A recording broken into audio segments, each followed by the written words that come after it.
I'm not Bryce Koon. And tonight, we're going to recap week 9 here on the Crowded Booth. Pile in here and make yourself feel at home. The Crowded Booth is coming on. The Crowded Booth with Bryce Koon.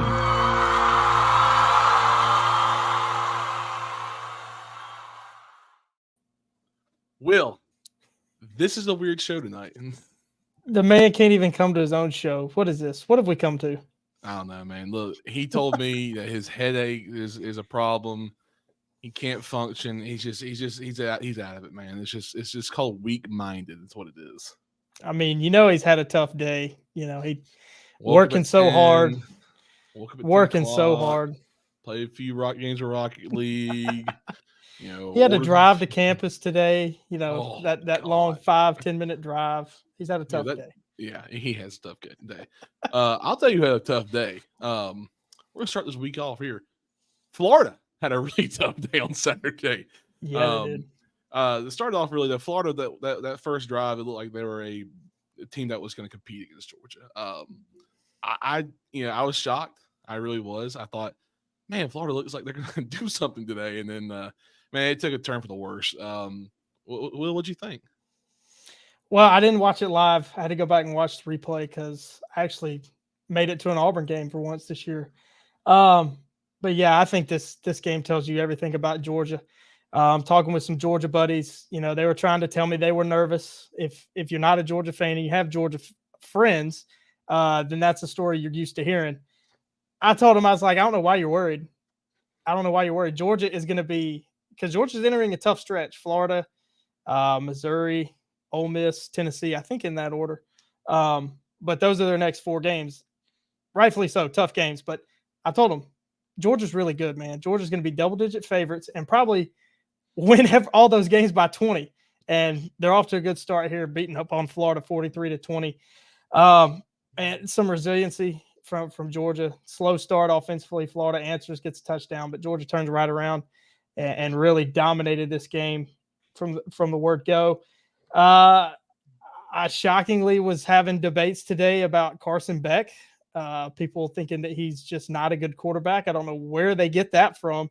19 of 28, 315 yards, 2 touchdowns, no interceptions. I mean, the dude, look, I may be going out on a limb here and some Auburn people might question my loyalty and fandom, but I think Carson Beck has been the best quarterback in the country this year. You look at just his numbers. He did it again against Florida. I mean, he's really pulled them out of some tough games. The Auburn game being a great example. Vanderbilt, they struggled, and he really made some big throws in that game to get that offense going. So, Georgia, they're not a running team, even though they ran the ball really well against Florida, 171 yards. You love that. But this is a passing team. Ladd McConkey reemerging in this offense with Bowers out. They needed somebody to do it. And, no surprise, this Ladd McConkey, 135 yards receiving and a touchdown for him. But they've got weapons. Oscar Delp, you were high on him. I'll let you talk about Oscar Delp, but 83 yards from Dominic Lovett. What is this? 1, 2, 3, 4, 5, 6, 7, 8 different receivers caught a pass for Georgia. So they spread it around. No Brock Bowers, no problem.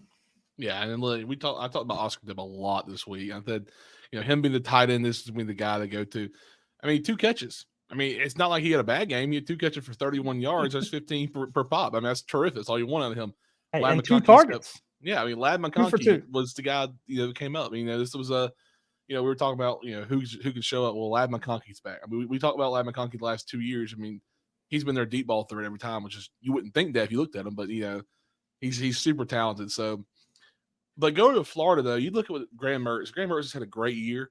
It's just a sneaky good year, and he had a great game on Saturday. He didn't play bad. I mean, 25 of 34, 232 touchdowns, no interceptions once again for Graham Mertz.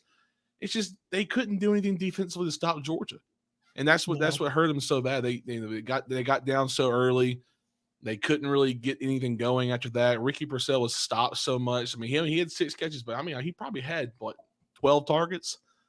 And I just couldn't get him the 9 ball. targets. 9 targets, 6 catches. I mean, got our exclusive partnership with Stat Broadcast up here checking out the stats. Sure. But yeah, so look, Florida's defense was just it was just lacking any kind of effort. I mean, I say effort. I said they just couldn't get to Carson back.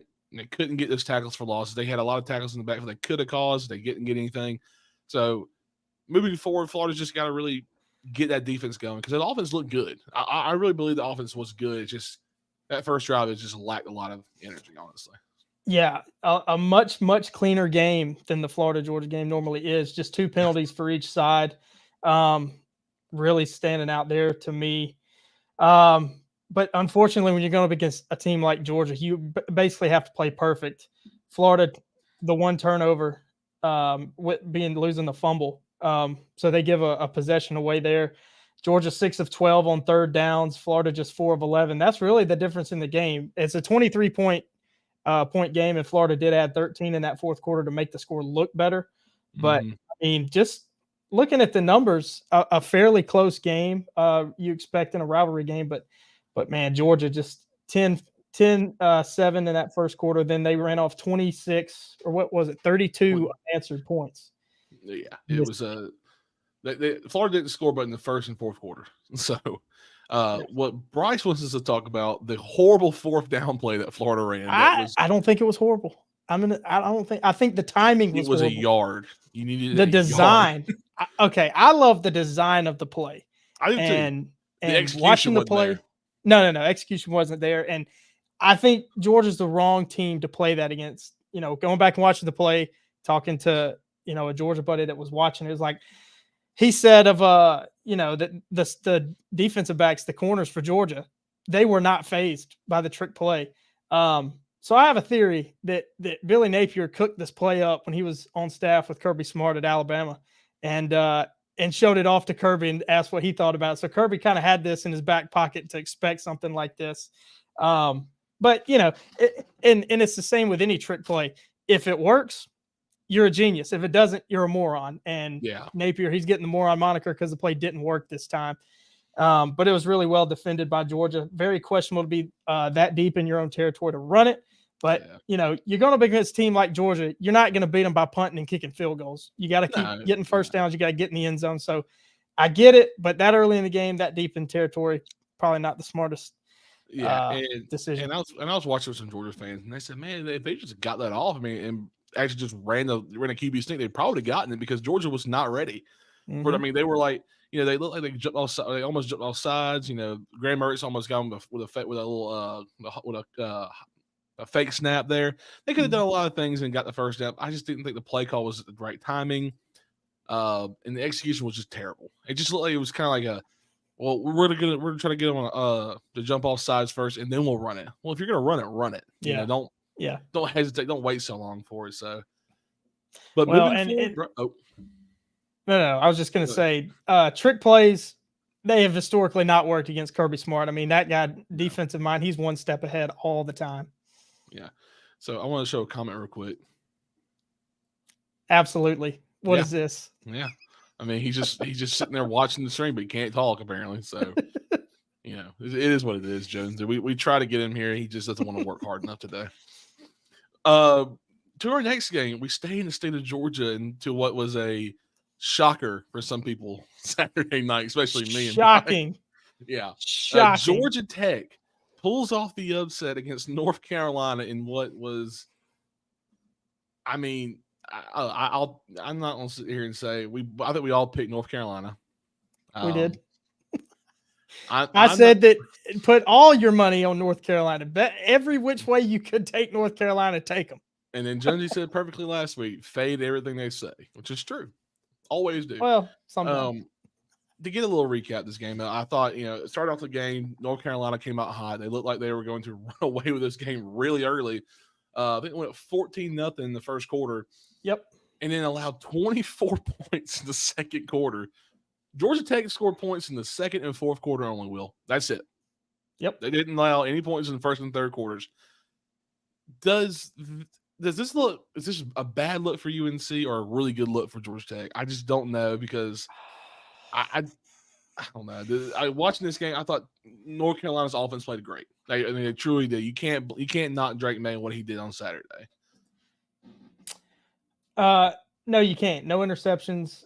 They just had one fumble, so you can't blame turnovers. They had 577 yards of offense. And that fumble, if you go back and watch it, I mean, the dude got knocked out. I mean, Oh yeah, yeah. Tez That Walker was got blindsided. I mean, there were some people Yeah. saying, "Is that targeting?" No, it wasn't targeting. It was just a clean hit. So Yeah.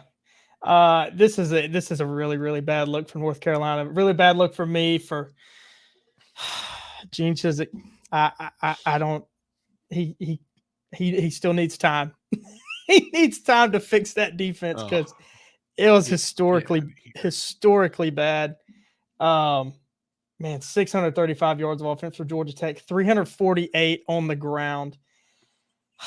Man, I think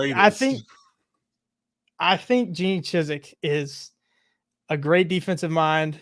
I mean, obviously, being an Auburn fan, I'm not gonna hate on Gene Chizik. This is bad. This is really bad. And I said it last week. I think I really think it's a bigger problem than him. I think it's North Carolina. They don't care about football. It's a basketball school. It always will be. But you can't give up 348 yards on the ground and expect to beat anybody. No. And this is Georgia Tech. They're not running the triple option anymore. I mean, Haynes King, he's slung it around for 287 yards. Georgia Tech played well, but you know, I think this is bad. I think this is a bad. This is going to sound weird, but I think this is a bad win for Georgia Tech because this is the type of game that makes you think that Georgia Tech is farther along than they really are. And, you know, I've told you and Bryce, Brent Key, I don't think Brent Key's the guy. I don't think Brent Key's the guy that's going to really get them anywhere. But a game like this makes you think that he is the guy. And, you know, great. You score 46 points. You get a big win on homecoming. You kind of own North Carolina. Georgia Tech might just be North Carolina's bogey team. That's another dynamic we can talk about. But you still gave up 42 points. That defense is still just really, really bad. They didn't give up 300 on the ground. They only gave up 310 through the air. But this was one of the ugliest high-scoring games that I think I've ever watched. Rockmart probably could beat North Carolina. That was really bad. We watched most of the fourth quarter. The three of us watched it, and I was laughing more at the game than you were. And I was impressed with what was happening. Yeah, if we sitting in the Discord during the first quarter, you would think that Tech fans had given up on the whole entire season. Which I mean, after last week or the week before, they kind of have, and then they were just defeated in that first quarter. Like, we're not going to win this game. We're going to get blown out. And then they started scoring and making a comeback. And it was a roller coaster of emotions for Tech fans. But for any UNC fan out there, I don't know what you're doing with how you feel, because that was a rough one. I think you're ready for basketball season if you're a UNC fan. I don't know if it's just the defense doesn't execute properly, or if it's Chizik. I mean, I normally don't blame all defensive coordinators because of how bad the defense plays. If the team doesn't execute, you can't help that. You can't stop execution from being perfect, you know. And giving up 8 catches to 117 yards to I think I said it was the third best freshman receiver in college football, Eric Singleton, on Bryce's show last night. You can't. I mean, it's just poor tackling. I mean, they had him down twice, I think, on a catch he made, but he broke off for 20, 30 yards after that. I mean, he played a great game for Tech. Hopefully, Tech does all they can to bring him back, because he is going to be a stud if he ends up leaving anywhere else. Roll Tide, probably. Yeah, Singleton, 28 yards after the catch, but Malik Rutherford, 74 yards after the catch, had 6 catches for 83 yards. That's really poor tackling. I'm blanking on the first name. Smith had a 70-yard run for Georgia Tech, 22 carries. Dante Smith, 22 rushes, 178 yards, a touchdown, 70-yard run. Haynes King busted out a 52-yard run. That's bad tackling. That's bad execution by the defense. And it's just a really, really ugly game. And Bryce pointed out on Saturday or Sunday, Dante Smith is the last player. Now, someone can correct me on here if they want to. The last player that Paul Johnson recruited at Georgia Tech. If I'm wrong, y'all can just say in the comment. I think Bryce remembers saying something about that on the other night. So for Paul Johnson to be there, to see his last player he recruited ball out like he did, that's got to be pretty cool for him. So, yeah. I mean, unless you got something else to say about this game, we'll move on to the next one. No, nothing else. Get this away. Get this game away from me. We are going out west to my favorite conference, apparently. Oregon handles business at Utah. And I wouldn't even say dramatic fashion. They just went out there and said, we're a lot better than you, and we're going to show you why. 35-6, an absolute blowout at home for Utah. It hurts you going forward for Utah because not having Cam Rising, that was announced, I wouldn't say what, Sunday or Saturday night after they beat USC? Was announced that Cam Rising was not going to play the rest of the year? I think so, yes. And then you come out and get just dismantled by Oregon. That's just got to be upsetting. That hurts, not just a team but fan base in general because, that hurts. Sorry, here's the last Coach Paul Johnson recruit on the roster. Gotcha. Yeah, especially coming off a win on the road against USC like that. Was Oregon off? Yeah, they were. No, they played at Washington State. Or no, they played Washington State. Mm-hmm. Okay, I was just checking their schedule because I thought this was coming off that Stanford game where they didn't play too well. But no. Man, Utah's a tough place to go play. No doubt about it. And for Oregon to go in there and just handle Utah like that, 35-6. Really, really impressive. I think that shows the mentality of this team. They know they're not out of it. I think Utah beating USC really gave them a boost mentally. And, they knew they had to come in focused in a tough place to play a tough environment. And they dominated 390 yards of offense. Bo Nix, 24 of 31, 248 yards, 2 touchdowns, no interceptions. Still pushing for that Heisman Trophy. He only ran it 4 times for 8 yards, had a touchdown run. Yeah. Showing that they're not out of it. I really think both sides of the ball that they're a really, really complete team. And they're not out of it. They're going to have to avenge that loss against Washington with the way the Pac-12 played out. Trying to have Pete Gate here tonight on the live show. They're going to have to beat Washington to get back into it. But that'll be a neutral site, though. It will be neutral site. It will be in Las Vegas. And with the other results where they've shaken out, it's Utah Oregon and Washington destined to meet again. Yeah, I mean, what I got to watch from this game? I watched a lot of the Auburn game and a lot of Georgia Florida games. So what I got to watch from this game? Bo Nix has looked efficient all year. Even in that loss against Washington, he looked efficient. He looked really great on Saturday in a tough environment. And people say, well, Utah's one of the toughest environments in the Pac-12. I agree. It's a hard place to play. But when you're a quarterback that's played against Alabama 3 times, Georgia 3 times, played at Florida, played in the swamp, Florida, played at in LSU. Death Valley. Yeah. There's really not a tough place to play for you. And Bo Nix has done a great job in that in his career. And, props to him. I know, Will, you've been high on Bo Nix, and you agree that he's probably the top 2, top 3 quarterback in the country right now. Mm-hmm. He's just doing what we all, I think, true Auburn fans would have believed he would have done at Auburn if he had a chance to do that there. Yep. And so this is what Bo Nix was capable of. This is what he was able to do at Auburn when he was healthy and had a team around him. So, Brian Harsin, if you were watching, this is what you gave up. He's not watching. I know. It's fine. He's sitting at home reading a book, probably. Who cares? He's still trying to wipe his Joker makeup off. Yeah, but you're right. Oregon will probably have to face Washington in Vegas, and I'm going to give the upper hand to Oregon. You see them play. Yeah. The hardest thing to do in college football is beat a team twice. 1,000%. Exactly. Yep. No doubt about it. Utah, unfortunately for them, they had a lot of high hopes coming in this year. This is it for them. I mean, they're just playing out their schedule at this point. Shows how important the quarterback position is in college football because that defense, I think, is really, really good. If only they had Cam Rising or even a quarterback with experience. I mean, Barnes, of course, I'm blanking on his first name too. I don't remember first names. Is it Bryson? Bryson Barnes, yes. Bryson Barnes, I think. 2 interceptions. I mean, you can't give the ball away if you want to win, especially at home.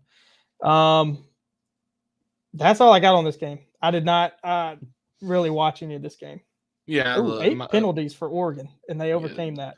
One thing I thought I've watched against Oregon this year was Bucky Irving being their kind of go-to guy on the ground, and he had a light day on Saturday where they didn't really have to give him the ball that much to make the game happen. He had 14 for 83 and a touchdown.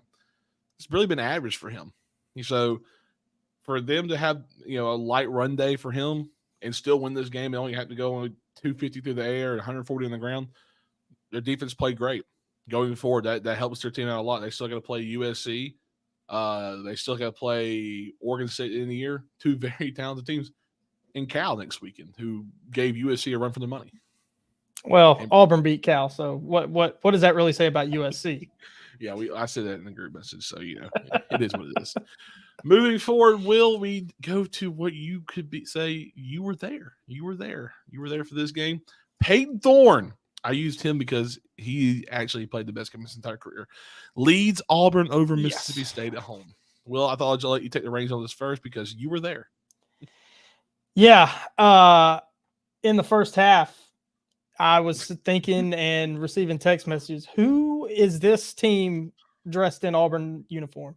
Because the offense looked so much different than they have so far this year. Auburn was going tempo, and it shouldn't be a surprise. Hugh Freeze was telling us that coming into the week that Auburn, they're going to go tempo. They're going to do more of what he was used to doing, which is that up tempo. Mm-hmm. They weren't able to do it the last 4 games just because of the lack of depth on defense, and you still saw that in this game.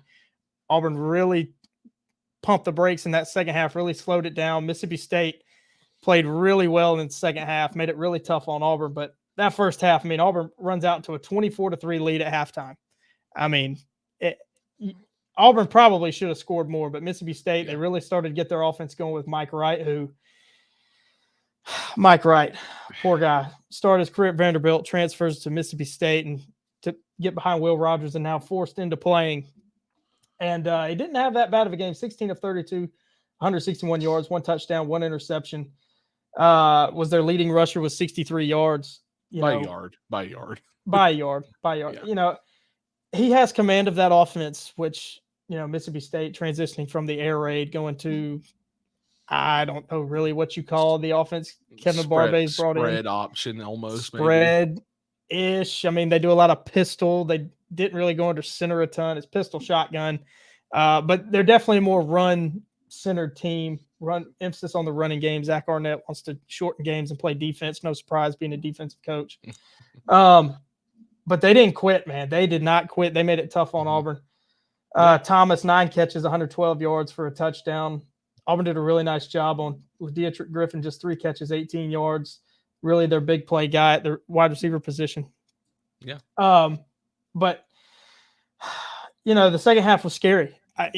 People were leaving at the start of the fourth quarter, and I was sitting there. I was like, I don't know where y'all are going.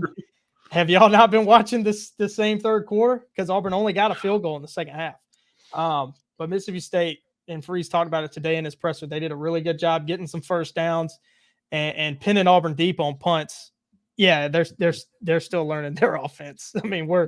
Which is not good to say. I'm not going to say anything bad about Mississippi State. Look, they're in a weird situation. No. Not yet. You can start that next year. Yeah, next year you're lucky. You got a whole year off of it, but this year it's a weird situation for them. You feel bad for some of these kids because of who they came to go play for. You know what happened. They were decimated by the transfer portal too. Yeah, you lose Raw on top of that. Especially But yeah, look, what I got to watch was Darqueze Hunter, man. I think he showed up. Had a great game, man. 17 for 144 on the ground. No touchdowns running, but he set up this team up for some scores on Saturday, and I thought he played his best game. Peyton Thorne played his best game.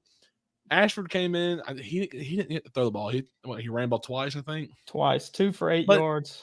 And I think what Hugh Freeze realizes is that Peyton Thorne had the hot hand. Keep him in. It's the most efficient game. He's had 20 of 26. Thankfully. Seems like the first time all year. And 3 touchdowns. It was the first time all year. What do you mean?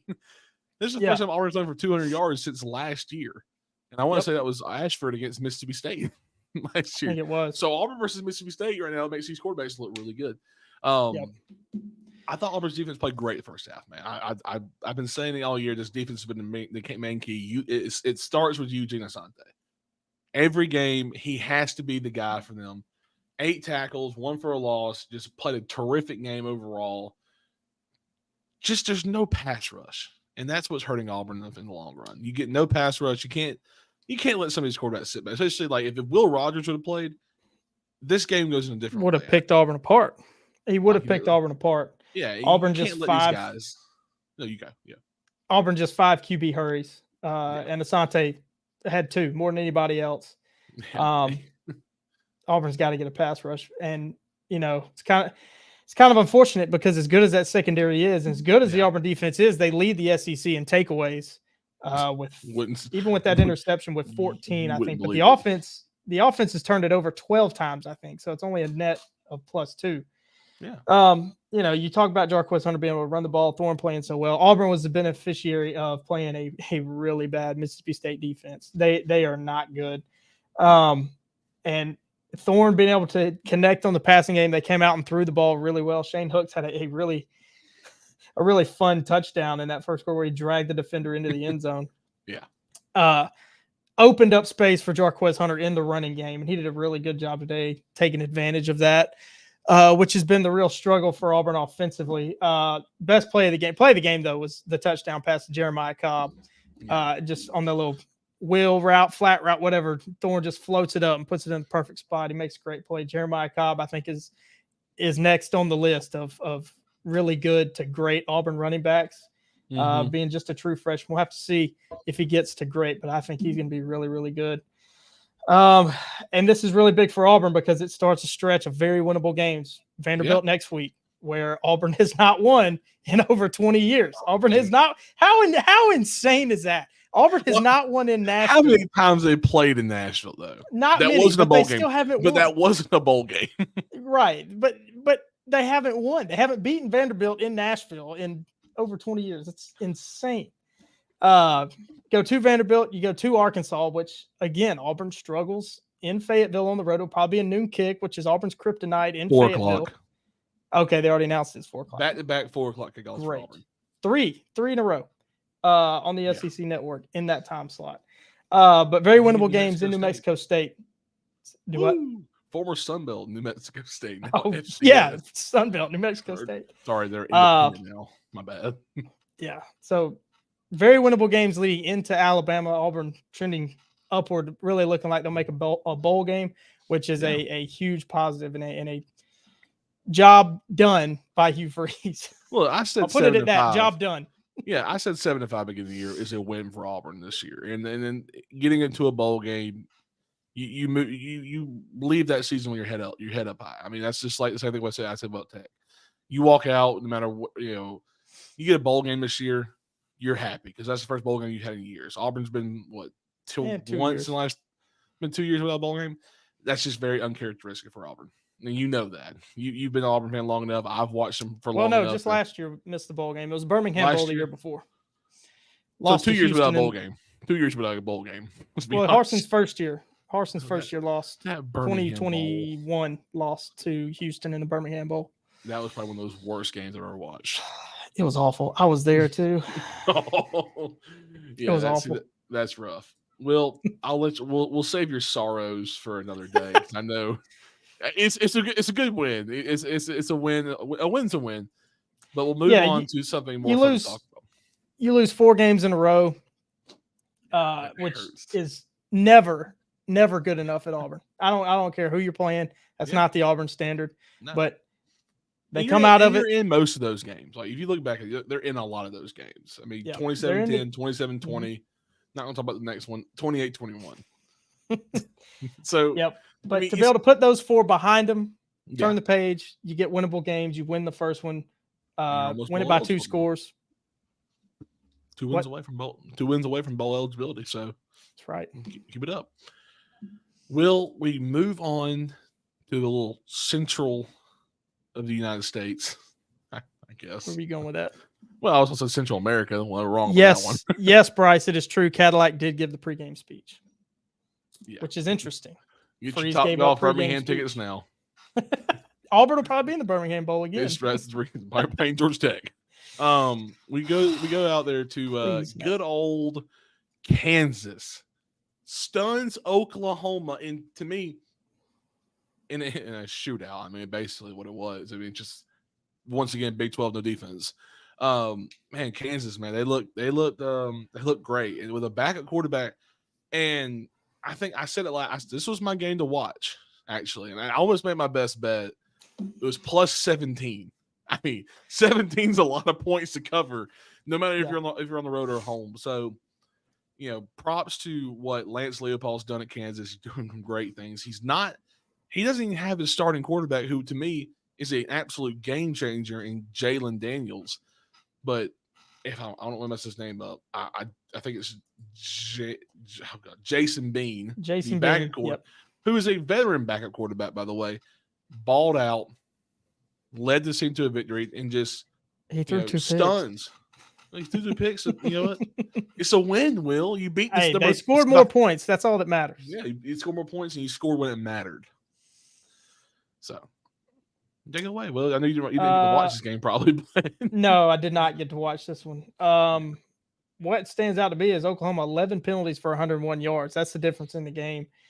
Kansas defensively, just by looking at the numbers, looked like they kind of created havoc. Dylan Gabriel just 14 of 19 for 171 yards and an interception. So they really limited the passing game, which is really what Jeff Lebby wants to do offensively, is throw the ball around.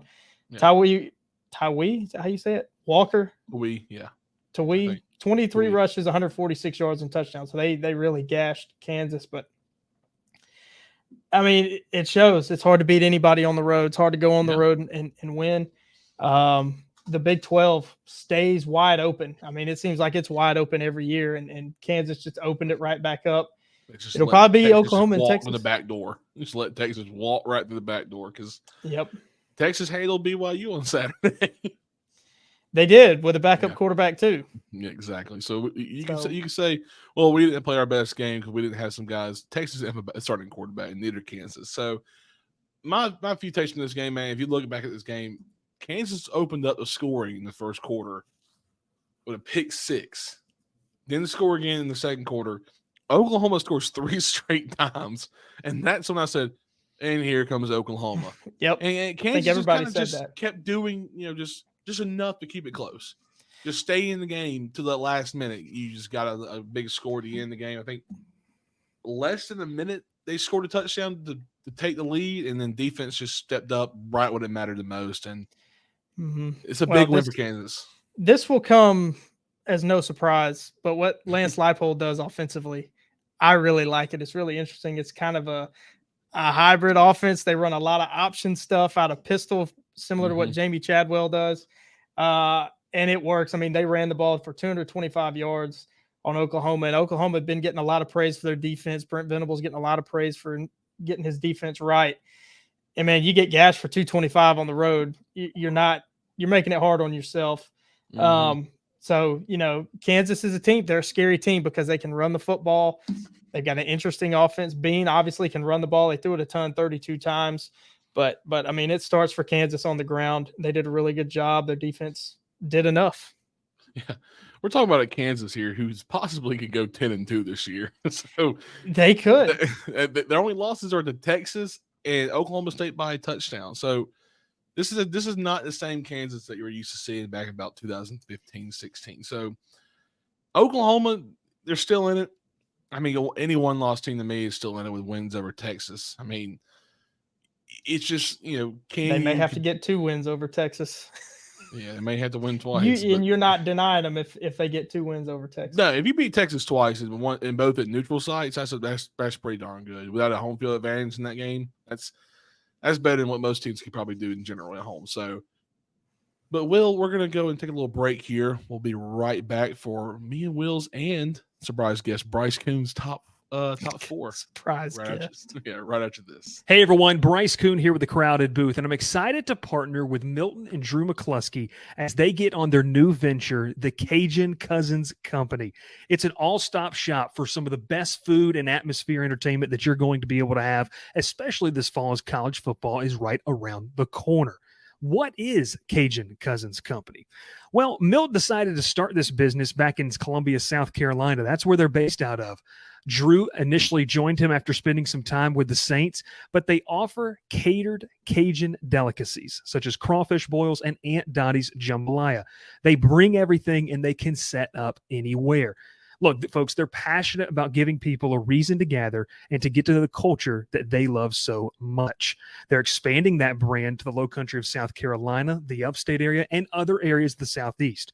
So look, if you're going to throw that tailgate party or you're going to have a big gathering, reach out to Cajun Cousins Company today over at CajunCousinsCO.com to get that quote. Tell them the Crowded Booth sent you. We can't wait to see what they have in store this fall. Thank you, Bryce. I appreciate you being here to do one thing for us tonight. Pre-recorded. Yeah, pre-recorded. Bryce said he could not do anything. He did pop in the show for like 20 seconds, Will, throw one comment up, and then left. That's, I don't know if you didn't get to see him in here, but he was laying on the couch. So no, I missed that. Yeah, I'm glad you missed that. That was quite a sight. Will, I'm sitting here really quick. I'm sitting here looking at the Big 12 standings. It got really, really sad. Oh gosh. Because UCF lost 5 in a row. They're 0-5 in the Big 12. Look, I'll say this. They did play 3 games straight without Plumlee, or 4 games straight. Well, 3 games without Plumlee. So they did, and they got him back last week, got back home against West Virginia, and got stomped. I know you were happy about that. Well, look, I'm just happy that Neil is just saving his career at West Virginia. He's a good coach, and he can do good things there. They just give him one more chance, and they did. So, he's close to being bowl eligible. So. All right, top 4s. Yeah, we're gonna go ahead and throw Bryce's up there. I got Bryce's top 4 from him, and I got to put it in this like last second. So, Bryce top 4: Michigan, Georgia, Washington, Florida State. Really, it's close to mine. So, I mean, Bryce is not here to talk about his top 4. If he wants to put a comment in there, sure, why not? I'm probably not gonna throw it there anyway. So. We're going to go to mine, though. I have a little different one. We'll have a little different one last week with throwing Air Force at 5 because we don't really know who is the top 4 teams in the country. But Air Force deserves recognition. They're still undefeated. They are. What a great win.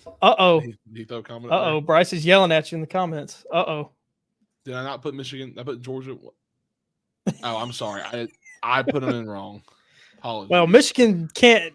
It sounds like Michigan can't make the playoff anyway. So should we even put them in our top 4s anymore? Because even if the NCAA doesn't do anything, the committee is supposedly said that they're going to leave them out anyway with all this sign stealing stuff. Oh, yep. See, there he goes. He's wanting to leave Michigan out. UGA's number 1. That's what he said. I am wrong once again. I'm sorry. I'm doing about 3 different things at one time here. Not good at this. I'm going to go to mine, though, Will, just because I have a little different one like you did last week. I'm going Georgia, Michigan, Washington, and my 4A, 4B, Florida State, Ohio State. Both those teams deserve to be number 4. I just don't know who to throw in there right now. I've been kind of tossing, turning each week. Florida State played a great game against Wake Forest on Saturday. Really just didn't mess up. Just played a great game overall. Ohio State played great against Wisconsin, but just didn't look great offensively.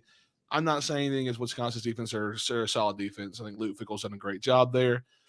But going forward, you got to beat those teams like that. You just got to beat those teams. Put it up. Put it up there. Put it up. Yours or his comment? No, you don't see in the corner. Oh, nope, he disappeared. Okay, never mind. I didn't see old Pete Gate down there. I mean, there you go, Pete Gate. There you go. But yeah, so just Georgia obviously with a great win against Florida on Saturday. Michigan just really haven't played anybody yet. I mean, I know I'm high on Michigan. I know a lot of people are saying, well, they cheated. Well, dude, get over it. Sign stealing's been going on for years. Get over it. You say Michigan hasn't played anybody. I'll defend Michigan a little bit. Look how it's played out. They had UNLV. They were 1 loss coming into this week. I don't know if they won or not. So, but you look who they played. They've got their opponents have strong records. Just 1 or 2 losses for just about everybody. Non-conference. Right, and I know that they're a good team, and I know what they're capable of. And what's great is them playing with these teams that are not the best is that they're staying healthy, and they're just dominating. They're just rolling. That was my whole thing with having them at number 1 is that you're doing what you're supposed to do against the bad teams. I said that about Georgia this year to you and Bryce that Georgia doesn't cover the spread against like Ball State or UT Martin this year. They beat them, but they don't, blow them out. That's just what Kirby does. Kirby's not going to beat the team senseless. Harbaugh will, but he's also sealing their signs at the same time. So, well, Will, I'm going to throw yours up there. You want to go ahead and say yours? Do you know yours off the top of your head? I don't think it changed. I don't think it did either, actually, except for taking taking Air Force off. Yeah, Georgia, Michigan, Ohio State, Washington. I think they're 4 teams that could win the national championship. I really do. Nothing really changed for me this week. Obviously the top 4, they did what everybody expected them to do. Georgia, big win. Michigan, taking care of business. Ohio State, going on the road. They were a 2-touchdown favorite against Wisconsin. They won by 2 touchdowns, so they did what you expected. Washington, I forget their score, but I do know they won. What'd they do? Remember we texted about it because it was too close for comfort.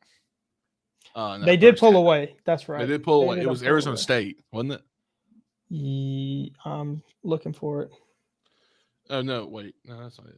Or was that the week before? It was Stanford, 42-33.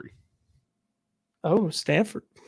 Stanford's another team that's getting better every week. But you go on the road. Going on the road in conference, especially, is always hard to do, especially ranked highly like that. You're always going to have a target on your back. Washington, not a team that's used to that, and to be able to take care of business, pull away from Stanford, and get the win. Good for them. I'll talk about Dr. Bob. Will Michigan be ranked? We'll find out tomorrow night. I don't think if I'm the committee you can't have them, you can't keep them out of the top 4. No, even with all this going on, you got to wait for more to come out. You got to wait for the NCAA to make a decision, which we know probably will not happen, or it probably will happen 5 years from now when they vacate all these wins. So it doesn't really matter. But whether they're stealing signs, well, they're obviously stealing signs. I think that's been made pretty obvious. But again, their signs. You still got to execute. So I don't think it's fair to their players to do that. Right. Ohio State, a different team, may catch some flack for saying they can win a national championship. I think they've got a national championship level defense. Their offense does just enough. I think their offense gets a little bit better every week. I think Kyle McCord gets a little bit better every week. Yeah. And they'll get to face Michigan. We'll find out in about a month if Ohio State's for real. Well, so far they've done enough for me. We'll learn this weekend if Ohio State's for real, because they go to Rutgers on Saturday. Am I going back to the well? I don't know. That is Greg Schiano. You go back to a 12 o'clock kickoff, and Ohio State's an 18.5 point favorite on Saturday. So, Rutgers is a covering machine. So those are our top 4. Sorry, Bryce could not be here tonight. Look, no, we're not sorry. That's his own sorry. fault. It's Bryce's fault, honestly. 1,000%. Not sorry at all. Bryce, if you're sitting on your couch, get better, dude. Normally, stop sending us Instagram reels and stop focusing on Instagram. Get on the show. Get to work for once. And actually do something for once, please. He's just got to prepare. He's got to watch Georgia Tech and Virginia on the CW network on Saturday. He won't be watching. He's going to be in Tuscaloosa on Saturday. That's a night game, so he can watch it. I'm tired of it. It was a 3 o'clock game. Oh God, 8 o'clock. LSU Alabama's 8 o'clock on CBS, and Georgia Tech Virginia's 2 o'clock on CW. Well, no excuses. I don't want to hear excuses. Will, thank you tonight, man. I know this is a tough one for you and me. Actually, we've been talking about this for a while. The Don't Know Nobody podcast is starting now. Look, we appreciate everyone tonight, all the comments, everyone who stayed to watch. I know it's hard to watch us two and then not have the main guy here. I know we won't speak his name anymore. Yeah, we know this isn't what you came here for. No, we know. I'm sure there's people in Discord making jokes about it right now. So, from me, from Ralph Leary, thank you. Will Manis, thank you. This was the Crowded Booth, and we appreciate you. Pile in here and make yourself feel at home. The Crowded Booth is coming on. Crowded Booth with